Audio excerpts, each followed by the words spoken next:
Shalom Ahim, bienvenidos a un nuevo comentario de la Parashá. Hoy nos toca la Parashá Miketz, que es la 10ª lectura de la Torá, que significa al final o al cabo. El título viene del primer versículo de la Torá, o Pasuk, que dice: Y aconteció que al cabo de 2 años, Paró tuvo un sueño.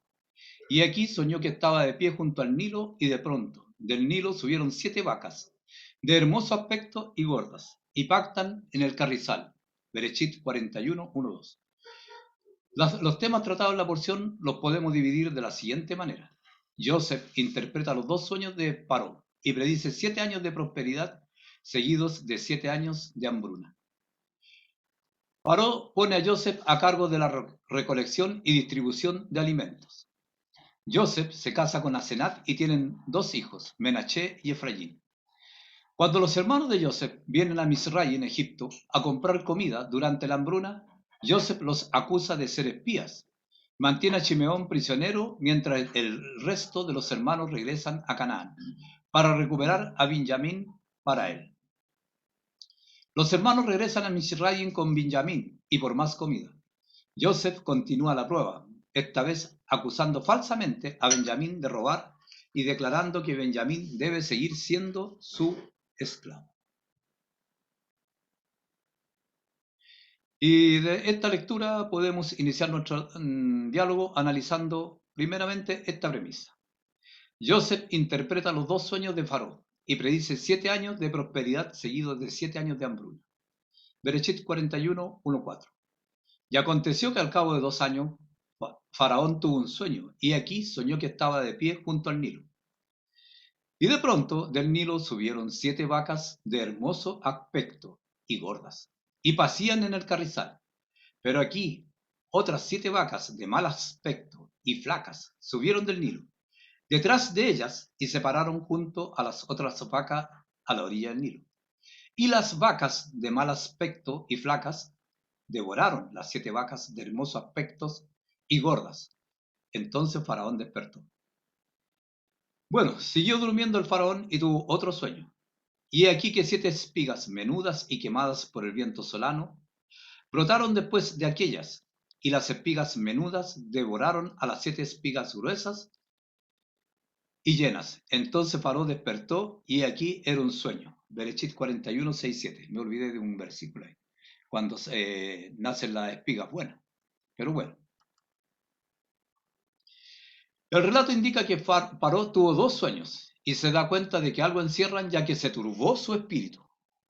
Entonces manda llamar a sus adivinadores para que interpreten lo que soñó. Ya, ese es el relato en breve hasta ahí. Y ahora una pregunta. ¿Por qué no se le evidencia a Jacob, y de así, la profecía de la hambruna? Entonces aquí nosotros podríamos aducir que había un problema con sus hermanos, ya que 10 de ellos habían mentido a su padre y habían conspirado contra Joseph, y lo tenían bajo tribulación, y no había arrepentimiento. Entonces, ¿qué es lo que pasaba? Que era hora de buscar la manera de hacer que todo vuelva a la normalidad. Joseph fue vendido a los 17 años. Fue amado y odiado, favorecido y abusado, tentado y confiado, exaltado y humillado. Y a pesar de todos esos pesares, nunca dejó de tener a Adonai en primer lugar. Ni dejó de confiar en él, aun en los momentos más lúgubres o más duros.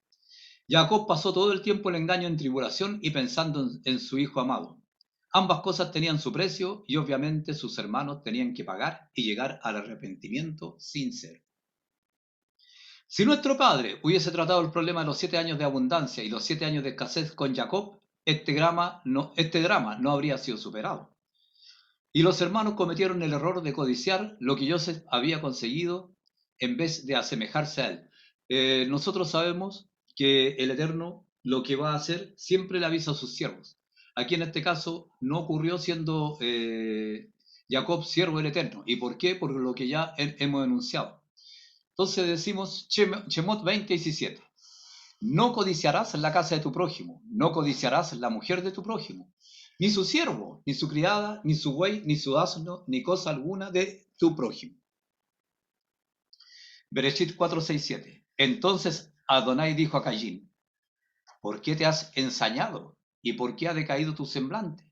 Si bien hicieres, ¿no serás enaltecido? Y si no hicieres bien, el pecado está a la puerta. Con todo esto, a ti será su deseo y tú te enseñorearás de él. Bereshit 37:4. Y viendo sus hermanos que su padre lo amaba más que a todos sus hermanos, le aborrecían y no podían hablarle pacíficamente. La lectura anterior, Bereshit 4:6-7, está citada a causa de Bereshit 37:4, para que nosotros hagamos una comparación en ambos casos de lo que sucede con los hermanos de Joseph. Pero hoy tenemos un problema parecido: 10 tribus fuera y 2 en la tierra prometida. Y como tal llegará el momento en que se juntarán y, como lo indica la siguiente parashá, se consolarán y llorarán juntas. Las diferentes religiones luchando por ser la nueva Israel espiritual y desacreditando a quienes no siguen sus tendencias y mirando con envidia al pueblo heredero.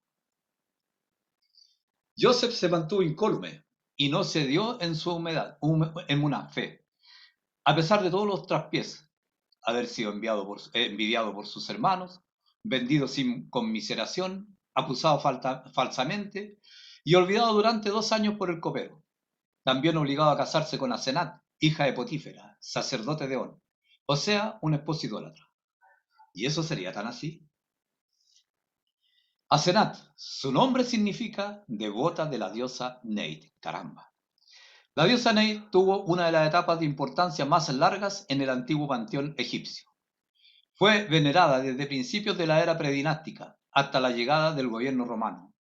Era la diosa de la creación, la sabiduría, el tejido y la guerra, además de ser adorada como una diosa funeraria. Se decía que Neit había estado en la creación del mundo, y algunos incluso la llamaban la madre de Ra, el dios del sol, que creó todo lo demás. También se le acredita a veces ser la madre de Sobek, el dios cocodrilo. Por lo tanto, muchos la adoraban como creadora del nacimiento. Y como diosa de la sabiduría, se decía que las otras deidades venían a ella para que les ayudara a resolver sus disputas. Neit también se asociaba con el tejido, que además de su asociación con la guerra, le dio varios roles en el más allá. Se decía que disparaba flechas contra los enemigos de los muertos, además de vestirlos con tela tejida. Caramba, caramba. Entonces detengámonos un poco en Asenat. ¿Cómo alguien de la idolatría es la madre de 2 importantes tribus de Israel, Efraín y Manasché? Ambas tribus permanecen hasta hoy, y no olvidar que media tribu de Manasché se asentó antes de cruzar el río Jardén. Bamidbar 33. Así Moshe dio a los hijos de Gad, a los hijos de Rubén y a la media tribu de Manasché, hijo de Joseph, el reino de Seón, rey amorreo, y el reino de Og, rey de Basán, la tierra con sus ciudades y sus territorios, las ciudades del país alrededor. Y Galut 7:6, Apocalipsis. De la tribu de Manasché, 12.000 sellados. Apocalipsis 7:8. De la tribu de Joseph, 12.000 sellados. De la tribu de Benjamín, 12.000 sellados. Yirmiyá 31. Irán con lloro, mas con misericordia los haré volver, y los haré andar junto a arroyos de aguas, por camino derecho en el cual no tropezarán, porque soy a Israel por padre, y Efraín es mi primogénito. Vamos viendo la importancia de los hijos de Asenat. Pero para esto hay 2 enfoques rabínicos sobre el tema de la ascendencia de Asenat. Una vista la presenta como una etnia egipcia que se convirtió para casarse con Joseph. Ella aceptó la fe en Adonai antes de casarse y crió a sus hijos de acuerdo con los principios del judaísmo. Y el segundo enfoque sostiene que Asenat no era de ascendencia egipcia, sino de la familia de Jacob. Esta parte me gusta mucho más a mí y creo que es la correcta dentro de lo que yo pienso. Elohá dirigió los asuntos para que ella terminara en Misraim, para que Joseph encontrara una esposa adecuada entre los miembros de su propia familia. En consecuencia, Efraín y Manasché son descendientes dignos, que continúan el camino de Jacob. ¿Y cómo descendencia de Jacob? Volvemos un poco hacia atrás, a la violación de Dina, hija de Jacob. Los padres de Asenat fueron Dina, la hija de Jacob, y Shechem, el hijo de Hamor, Potífera. sacerdote egipcio, que adoptó a Sanat cuando ella era muy niña. Bereshit 34:2. Y la vio Siquem, hijo de Hamor, Ebeo, príncipe de aquella tierra, y la tomó y se acostó con ella y la deshonró. Y aquí la reacción de Jacob para con sus hijos cuando asesinaron a los varones de Siquem, cosa que se vio reflejada después en la bendición a Chimeón y Leví. Bereshit 34:30. Entonces dijo Jacob a Chimeón y a Leví: Me habéis turbado con hacerme abominable a los moradores de esta tierra, el cananeo y el fereceo. Y teniendo yo pocos hombres, se juntarán contra mí y me atacarán, y seré destruido yo y mi casa.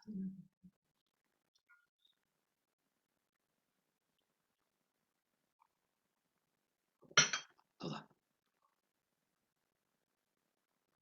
Y las tradiciones que remontan a Asenat hasta la familia Jacob relatan que ella era la hija de Dina, que ya lo dijimos, que fue violada por Siquem, hijo de Amor, y los hijos de Jacob querían matar al bebé para que no se diga que había prostitución en las tiendas de Jacob. Jacob trajo una placa de oro y escribió el nombre de Elohá en ella.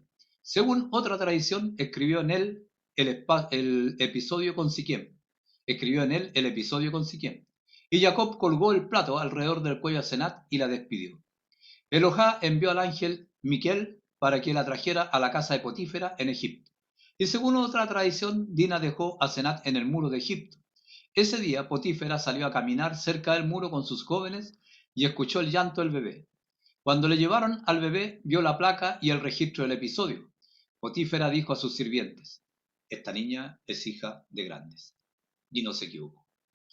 La llevó a su casa y le dio una nodriza. La esposa de Potífera era estéril y crió a Asenat como su propia hija. En consecuencia fue llamada Asenat, hija de Potífera, porque se crió en la casa de Potífera y su esposa, como si fuera su propia hija. Y esta narración enseña que todo está previsto por Adonai. Cada uno de los hijos de Jacob nació junto a su futura esposa, a excepción de Joseph, que no nació junto con su pareja, ya que Asenat, hija de Dina, estaba en condiciones de ser su esposa. Adonai dirigió los asuntos para que Joseph encontrara una esposa cuando bajara a Misraim, y Asenat era adecuada para él. Pirkei de Rabí Eliezer et Hijer, capítulos 35 y 37. Midrash Agadá et Buber, Génesis 41-45. Edición, eso es, el abreviado. Y como resumen, Asenat fue una gran esposa para Joseph. Supo criar y educar a sus hijos en la palabra de Adonai. Pocos ejemplos vemos en la Torá en que un hermano no tenga problemas con el otro, como el caso de Isaac con Ismael, Esaú con Jacob, Shlomo con sus hermanos, David con sus hermanos, etc. Y en la Torá se muestra a Senat y no le damos el valor que ella tuvo tras la cortina, al igual que Sífora, esposa de Moché, que se mantuvieron leales y fieles a su esposo, los cuales contribuyeron de igual manera. Y notemos el pasaje de Sífora en la cual ella se da cuenta de forma inmediata lo que sucedía.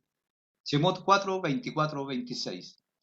Y aconteció en el camino que en una posada Elohá le salió al encuentro y quiso matarlo.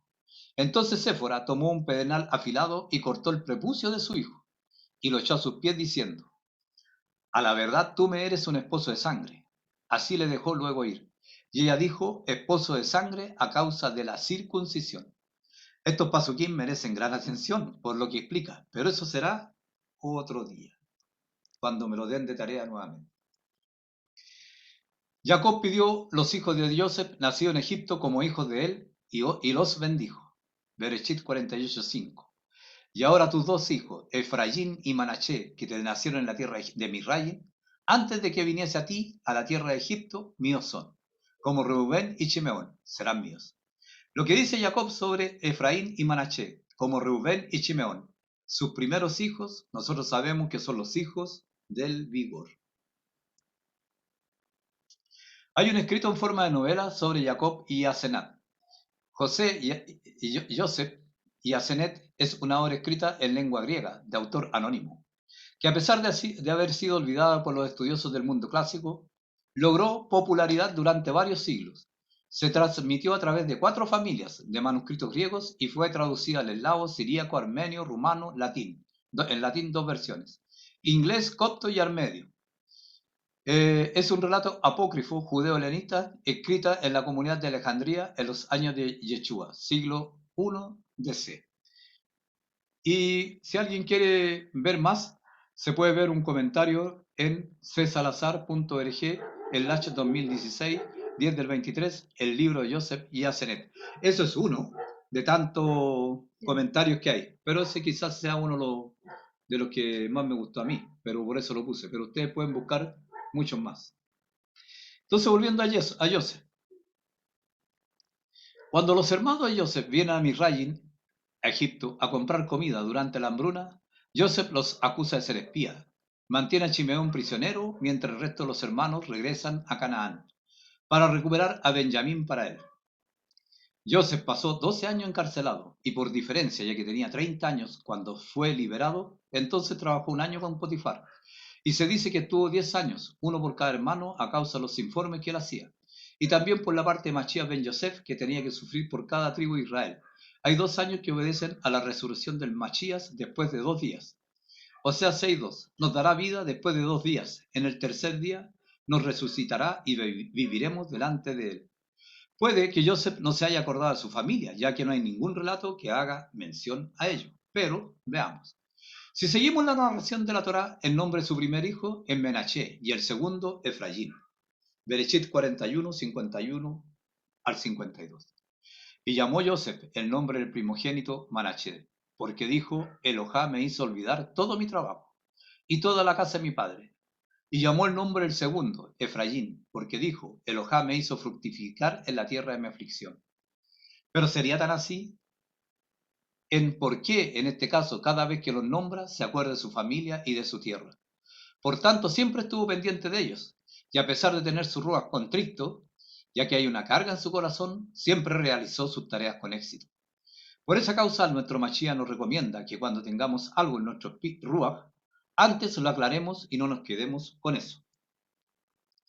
Mateo 5, 22, 26. Pero yo os digo que cualquiera que se enoje contra su hermano será culpable del juicio, y cualquiera que diga necio a su hermano será culpable ante el concilio. Y cualquiera que le diga fatuo quedará expuesto al infierno de fuego. Por tanto, si traes tu ofrenda al altar y allí te acuerdas de que tu hermano tiene algo contra ti, deja allí tu ofrenda delante del altar y anda y reconcíliate primero con tu hermano. Y entonces ven y presenta tu ofrenda. Ponte de acuerdo con tu adversario pronto, entre tanto que estás con él en el camino.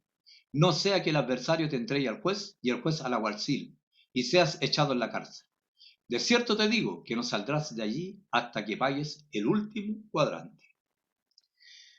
Joseph, cuando vio a sus hermanos, hizo que no los conocía, y además se le habló ásperamente. Y además se acordó de los sueños y los acusó de espías. Y aquí se puede deducir un mensaje. Yeshua ha reconocido al pueblo judío, aunque la mayoría de ellos no le hayan reconocido. Y así él nunca desechará a su pueblo. Ellos respondieron que eran sus siervos y solo habían venido a comprar alimentos.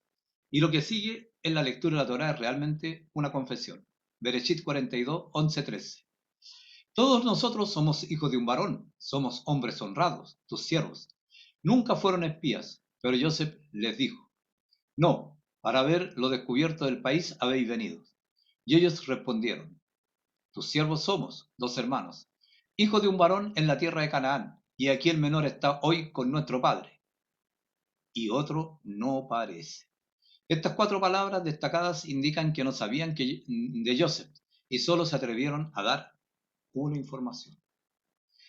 Y hay muchos mensajes con respecto a nuestro Mashiach Yeshua con respecto a la vida de Joseph. Y se puede hacer un paralelo y se encontrarán muchos pasajes que son muy parecidos.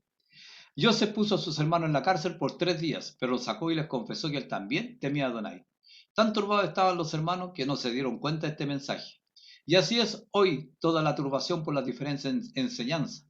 No dejan escuchar el mensaje verdadero. En resumen, Joseph dejó a Chimeón y sus hermanos fueron a cumplir el encargo de Joseph, traer su hermano menor. Ahora, camino a su hogar, se decían, verdaderamente somos culpables en cuanto a nuestro hermano, porque vimos la angustia de su alma cuando nos rogaba y no lo escuchamos. Por eso ha venido sobre nosotros esta angustia. La razón por la que trató duramente a sus hermanos fue porque el Eterno le estaba usando como instrumento para producir arrepentimiento en ellos. Y también fue porque necesitaban aprobar el examen y mostrar que verdaderamente se habían arrepentido de su transgresión. Ahora volvieron a estar en una situación semejante a la anterior y tenían la oportunidad de rectificar y no volver a abandonar al hermano, hijo de Rachel. ni defraudar a su padre. Vemos cómo el trato de Joseph produjo un buen resultado en ellos, como está escrita en 2 Corintios 7:10. Porque la tristeza que es conforme a la voluntad de Elohá produce un arrepentimiento que conduce a la salvación, sin dejar pesar, pero la tristeza del mundo produce muerte. La angustia es su alma. Así también el alma de Yeshua se angustió cuando fue vendido por sus hermanos y entregado en manos de los gentiles para morir. Según Isaías 53:11, donde está escrito: debido a la angustia de su alma, él lo verá y quedará satisfecho. Por su conocimiento, el justo mi siervo justificará a muchos y cargará las iniquidades de ellos. 42:44. Y se aportó de su lado y lloró. Y cuando volvieron a ellos, les habló. Tomó de entre ellos a Chimeón y lo ató a la vista de sus hermanos. Eh, Reubén, el primogénito, no estaba muy de acuerdo con el maltrato a Joseph, así como tampoco lo estuvo con el maltrato a Joseph. O sea, no estaba de acuerdo con el maltrato de Joseph, así como lo está ahora con el maltrato a Chimeón, que era el segundo y era un hombre violento, junto con su hermano Leví. Habían asesinado a toda una ciudad y Chimón necesitaba un trato especial para poder arrepentirse de su transgresión y humillarse en su corazón duro.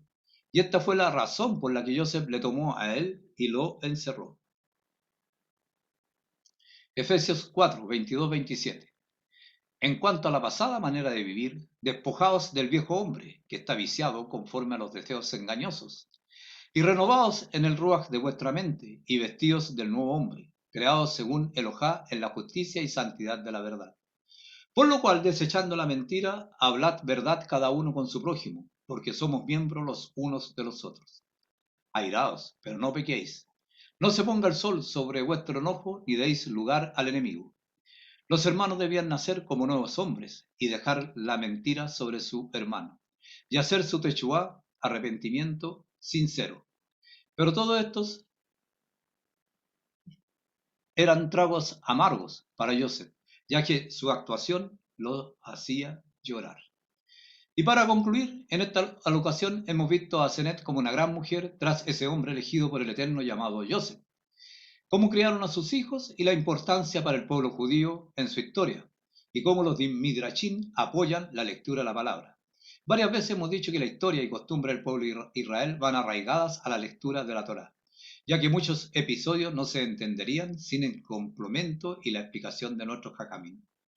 Berajot Amin, Ajim, espero que haya sido provecho. Shalom.